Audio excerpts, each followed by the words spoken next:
السلام علیکم ورحمۃ اللہ وبرکاتہ۔ بسم اللہ الرحمن الرحیم۔ لقد کان لکم فی رسول اللہ اسوۃ حسنہ۔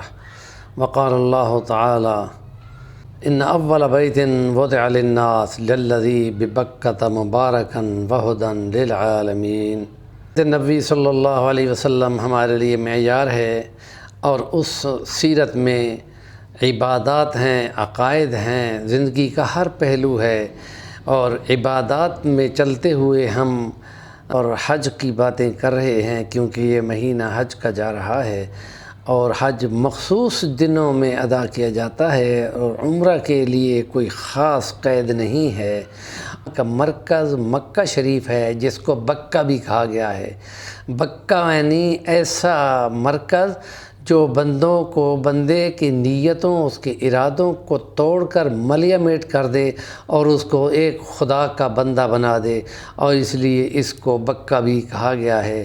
اور حضرت آدم علیہ السلام کو خدا نے حکم دیا تھا کہ تو سب سے پہلے میرا گھر بنا، اور پھر تیری اولاد بھی اسی طرح کے گھر بنائے گی۔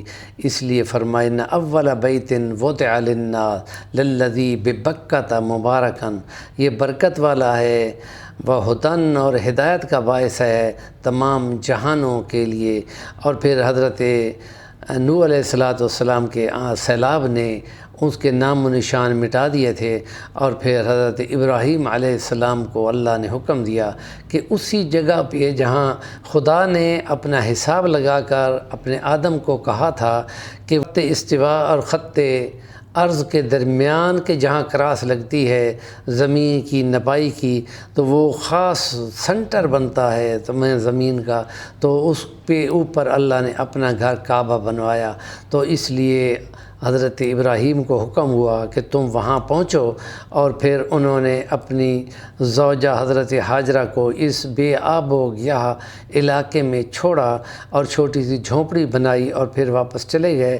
اور پھر حضرت اسماعیل کی ایڑیوں کی رگڑ سے خدا نے آب زمزم کا چشمہ جاری کر دیا، تو قبائل نے آ کے وہاں رہنا شروع کر دیا۔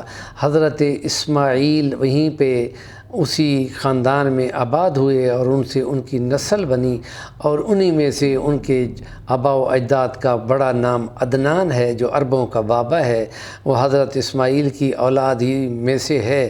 اور پھر انہوں نے اپنے 14 سال کے بیٹے کو ساتھ لیا، اور اللہ کے حکم سے اس گھر کی تعمیر کی۔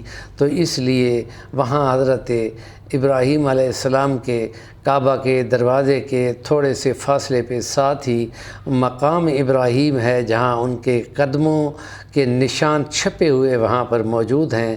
عام انسان کی طرح کے پیر ہیں، قد ہیں، اور وہاں یہ ثبوت ہے کہ انہوں نے مشقت کر کے اللہ کا گھر تعمیر کیا تھا۔ اور وَإِذْ يَرْفَعُ إِبْرَاهِيمُ الْقَوَاعِدَ مِنَ الْبَيْتِ وَإِسْمَاعِيلُ رَبَّنَا تَقَبَّلْ مِنَّا، اور پھر ان کو حکم ہوا وَأَذِّنْ فِي النَّاسِ بِالْحَجِّ، گہری وادیوں سے لوگ حج کے لیے وہاں پہنچیں گے۔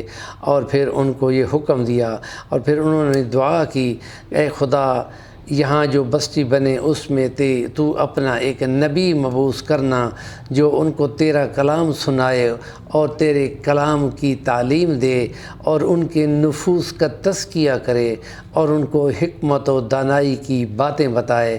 اور یہ قرآن میں کئی جگہ پہ آیا ہے، اور یہ وہ مشن ہے جو پیغمبر حضرت محمد رسول اللہ صلی اللہ علیہ وسلم نے تعمیر اس کو باقاعدہ جاری کیا تھا۔